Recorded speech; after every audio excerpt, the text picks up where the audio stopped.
Assalamu alaikum viewers, and welcome to yet another special episode of the CRIMA Podcast. In this episode, we will be talking on the role of Korangi Fish Harbor in revitalizing Pakistan's fisheries and maritime economy. Viewers, Pakistan's coastline, stretching over 1,000 kilometers, holds immense potential for sustainable fisheries, aquaculture, and maritime trade. Yet it also faces several challenges, including governance, infrastructural, and environmental related. To discuss these vital issues, we are honored with the presence of Dr. Shahid Aslam Mirza Saab, who is also the Managing Director of the Korangi Fish Harbor Authority, Karachi. Sir, it's a truly honor to have you here in this episode, and welcome to this podcast series. Thank you. Sir, to begin our discussion, could you briefly share the strategic and economic importance of Korangi Fisheries Harbor Authority in the fishery sector of Pakistan and in the broader framework of Pakistan's blue economy? So let me give you an idea of how the fishery sector works. After the 18th Amendment, fishery sector was divided, or the jurisdiction on the fishing sector was divided into two categories: within the territorial waters of Pakistan and outside the territorial waters. Within the territorial waters of Pakistan, the provincial governments have autonomy. They are responsible for enforcing the laws, creation of licenses, and regulation of fishing activities that goes on. Beyond the 12 nautical miles, it is a federal domain. And that is one of the reasons why Korangi Fish Harbor Authority was created. So Korangi Fish Harbor looks after the catch of fish, or facilitates landing, auctioning, and processing of fish that has been caught outside the 12 nautical miles of Pakistan. So that's the basic framework that exists. There have been efforts to make sure that the regulations are in line with each other. A number of rather efforts have been made. One very recently, in which the fisheries and aquaculture policy of Pakistan has been formulated. There have been a consultative seminars and conferences with various provincial governments, trying to make them realize what are the true potentials of the fishery sector of Pakistan. Our exports, you must realize that fisheries is an export-based business. Our exports at the moment are roughly of the tune of $500 million. But this overall industry is huge. Internationally, this is a business opportunity worth a little over 500 billion US dollars. And our contribution towards this sector is at the moment very low. Number one. Number two, the contribution of the fishing sector within the GDP of Pakistan is also falling. It's less than 1%. There are countries in the world whose entire GDP, or major portion of their GDP, is dependent upon the maritime sector or the blue economy of that country. So there's a lot of potential. There is a lot of natural resources in terms of fishes, in terms of natural resources that are available in abundance to Pakistan. It's a matter of realizing what we have, what our capabilities are, and improving them along the lines of progressing countries. And that is what we're trying to do. Sir, thank you, sir. In Pakistan, the fisheries governance often involves multiple institutions at federal and also the provincial level. So, as an MD of the Korangi Fisheries Harbor Authority, what challenges or the opportunities do you see or have seen in ensuring compliance between these federal and provincial institutions?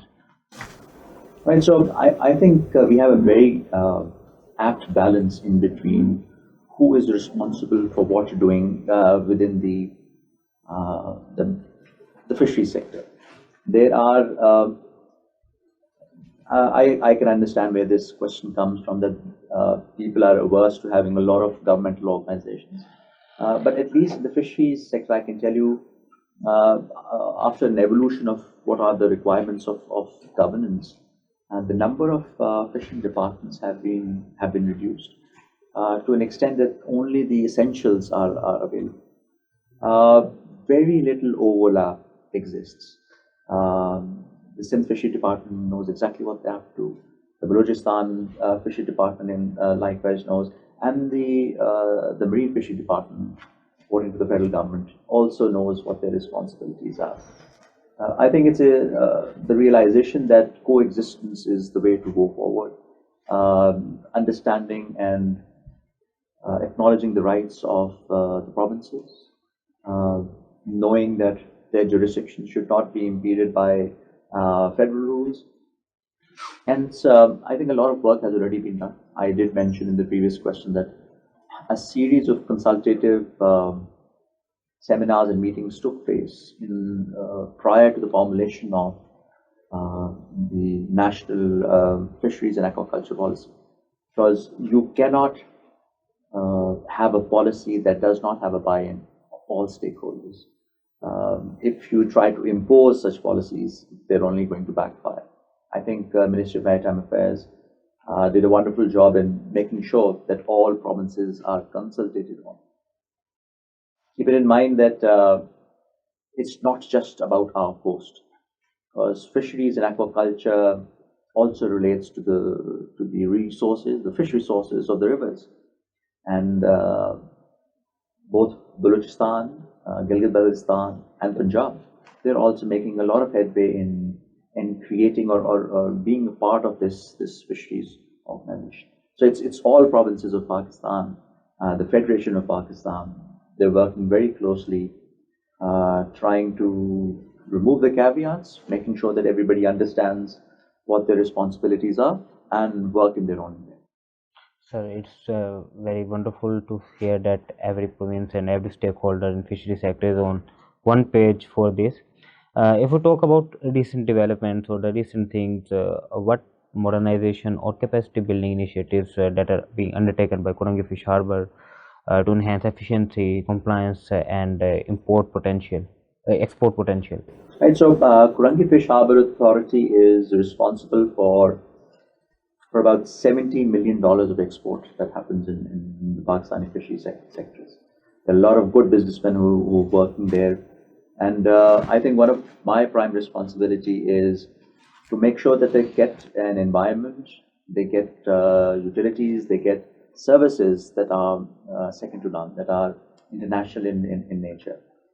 Uh, Very soon, in fact, as we speak, we are about to launch a 1 billion rupees project for the upgradation of our auction hall, creation of a floating jetty to enhance our capacity, creation of a boundary wall to provide security and safety to the people that are working there, and upgradation of our wharf and jetty infrastructure. This Korangi Fish Harbor Authority was created in 1982, and hence it requires upgradation on modern standards.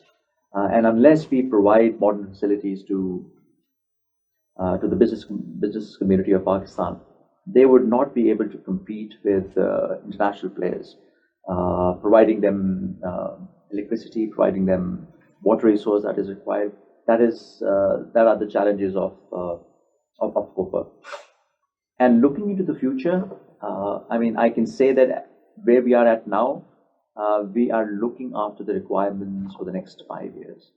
But beyond that, we already have things in motion, things or plans have been created to make sure that once COFA expands, we have the supporting infrastructure, the services, the utilities that can help businessmen set up their business and add to the overall GDP of Pakistan. So your modernization efforts are really impressive, and the way you are supporting the private enterprises for this are also impressive. So, if talking about the infrastructure development, so how do you think or do you believe that public-private partnership can play a transformative role in the infrastructure development at Korangi Fish Harbor, and how the public-private partnership can effectively be integrated? So there are a number of ways of doing this. Consider this that COFA is an autonomous body, or a semi-autonomous body at the moment, which means that I'm supposed to generate funds so that I become self-sufficient. So in essence, I am a business arm of the Pakistan government. Anything I do, any sort of business that I enter into with other partners will certainly have its caveats. What Government of Pakistan does is it allows various opportunities, various avenues in which public-private partnership can be explored. So moving forward, I think my vision for COFA is to make sure that I enter into agreements that are above board, that are transparent, that are made solely for the purpose of improvement of COFA and for improving the overall GDP of Pakistan. I need to create my own strengths. I need to have experts on my panel who can deliver the works that are required. But yes, we cannot do everything all by ourselves. There is a very important aspect of the private sector that needs to strengthen our hands. And I think mutual coexistence is something that I've always believed in. We supporting them, they supporting us in a manner that we both support Pakistan.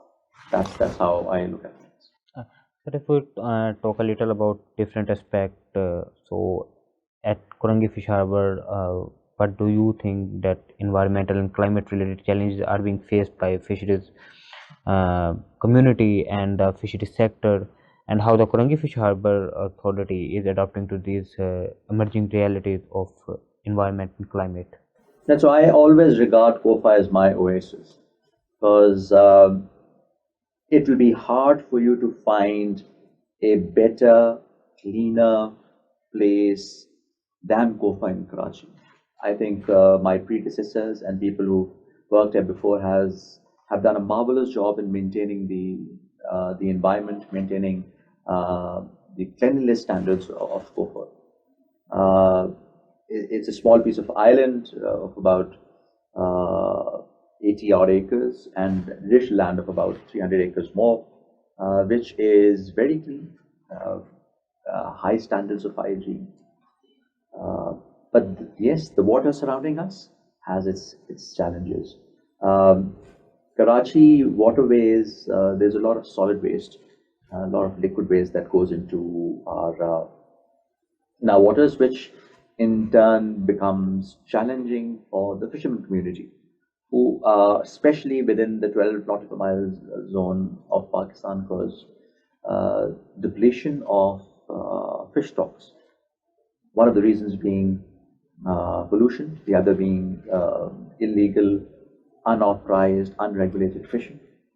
Hence, all these have compounding effects on the levels of catch that is available within the seas. Hence, we are a industry that is directly affected by seaborne pollution. A very close sister of ours is maritime tourism. And maritime tourism also is hugely affected by both land-based and sea-based pollution. Solving the pollution conundrum is not going to be easy. Efforts have to be made from grassroots. We need to teach our kids in schools that cleanliness is a virtue. We need to teach them to keep their classes clean. There are plenty of models that are available. We can take the model of Japan, where children, when they go to their Montessori's or their class, the first thing they do is they clean their classes themselves. So that itself is providing a lot of know-how for these kids. So it's not an easy thing to handle. There has to be political will. There has to be civil societies who have to work towards making that a possibility. Sir, at last, we want a concluding thought of you, and also when you came to Korangi Fish Harbor and take the charge as MD, what was your vision coming to Korangi Fish Harbor Authority, and after a few months, how do you envision Pakistan fishery sector, and especially how Korangi Fish Harbor Authority is going to evolve in coming years or in coming decades. Right. So if I can provide you a couple of takeaways, the potential of fishing sector of Pakistan is huge. It is immense. There is so much of work that can be done. Consider this, that other business avenues, opportunities, they have a lot of players, a lot of big players. Fisheries, however, is yet to see a big player enter into it, and I can tell you the profit margins are huge. And I think one of the tasks that I dawned upon myself was to create awareness of the fishing sector once I joined as MD Bopa. And that is precisely why I'm here talking to you, talking to a place which is talking at a place which is very far from the coast, but I know people of Punjab have the waters very close to their heart. I joined COFA to make sure that the things become transparent. Any dealings that are made, they are above the board. And I should leave behind a legacy whereby things had improved when I had joined, and COFA was better placed financially, in terms of reputation, in terms of collaboration with the business communities, on a higher note than I had joined it. I am very lucky to have a team that is very supportive. I am very lucky that the Ministry of Maritime Affairs, or the people running the Ministry of Maritime Affairs at the moment, are progressive. They want this to improve. We have a federal minister who is extremely dynamic. We have a secretary, Secretary Moma, who's always on the edge of trying to improve things. So I find myself in a position where a lot of opportunities exist, and I would consider it as a personal failure if I have not been able to improve the situation of COFA from the position that I had joined. The two quarters that I have been at COFA, I can tell you the trend is positive, both in terms of our revenues, both in terms of the opportunities that we have presented. And by the end of my tenure, I'm hopeful that the next MD that comes in gets a higher position to play at, and he does his bit in improving the position. Thank you, Dr. Shahid Aslam Mirza Sahab, for sharing such valuable insights on the evolving role of Korangi Fish Harbor in Pakistan's maritime sector and fishery sector. Viewers, thank you for watching this episode. I'm Muhammad Subhan Saleem, your host, signing off. Until next time, take care. Khuda Hafiz.